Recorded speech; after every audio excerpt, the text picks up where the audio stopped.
Hello everyone. তো দেখো আজকে নিয়ে চলে এলাম কিন্তু চিকেন পকোড়া। ভাই বলছিল দিদি সন্ধ্যের সময় কিছু খাবি না, তো ভাবলাম তো চলো ঘরেই আছে চিকেন, তা চিকেন পকোড়া করা যাক। সেজন্য দেখো আমি ফার্স্টে কিন্তু চিকেনটা ভালো করে ধুয়ে নিয়েছি।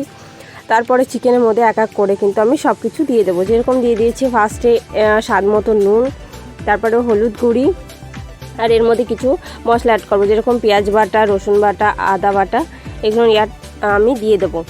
তারপর দিয়ে দেবো আমি এখানে কিছু মশলার মধ্যে যেরকম আছে ধনে গুঁড়ে, জিরে, গোলমরিচ, গরম মশলা আর কাশ্মীরি ঝাল লঙ্কা, এটা দিয়ে দেবো। তারপর দেওয়া হয়ে গেলে এর মধ্যে দিয়ে দেবো আমি একটু ভিনিগার।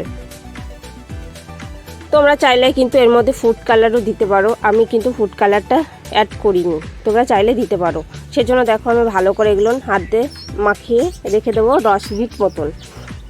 এখন একটা ঢাকন দিয়ে চাপা রেখে 10 মিনিট মতন রেখে দেবো। তারপর 10 মিনিট হয়ে গেলে আমি ঢাকনটা তুলে ওর মধ্যে অ্যাড করব কাঁচা লঙ্কা। যেহেতু আমি কাঁচা লঙ্কা দিতে ভুলে গিয়েছিলাম, সেজন্য আমি এখন অ্যাড করছি কাঁচা লঙ্কা। আর এর মধ্যে কিছু দিয়ে দেবো, যেরকম তোমার কর্নফ্লাওয়ার আছে, কর্নফ্লাওয়ারটা দিলে কি হয় চিকেনটা ভালো মুচমুচে হয়, সেজন্য।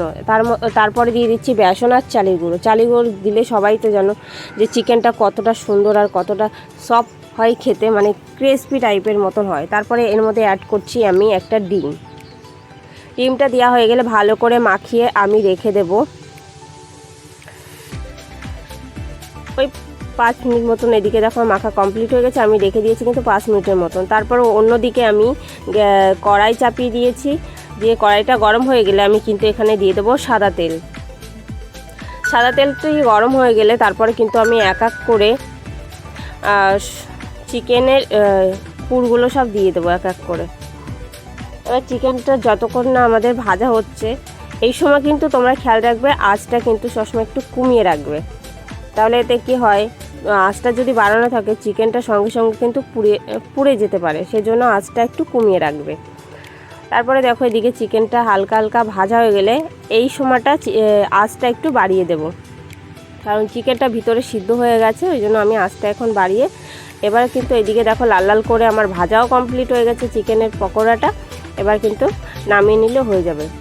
তোমরা কিন্তু একবার বানিয়ে খেয়ে দেখতে পারো, আর সন্ধ্যের টিফিনটা কিন্তু জমে যাবে 1 কাপ চায়ের সাথে গরম গরম পকোড়া। অবশ্যই কিন্তু বাড়িতে বানিয়ে খেয়ে দেখো এইভাবে, সত্যি খুব ভালো লাগবে তোমাদের। তো দেখো আমাদের কিন্তু চিকেন পকোড়া রেডি।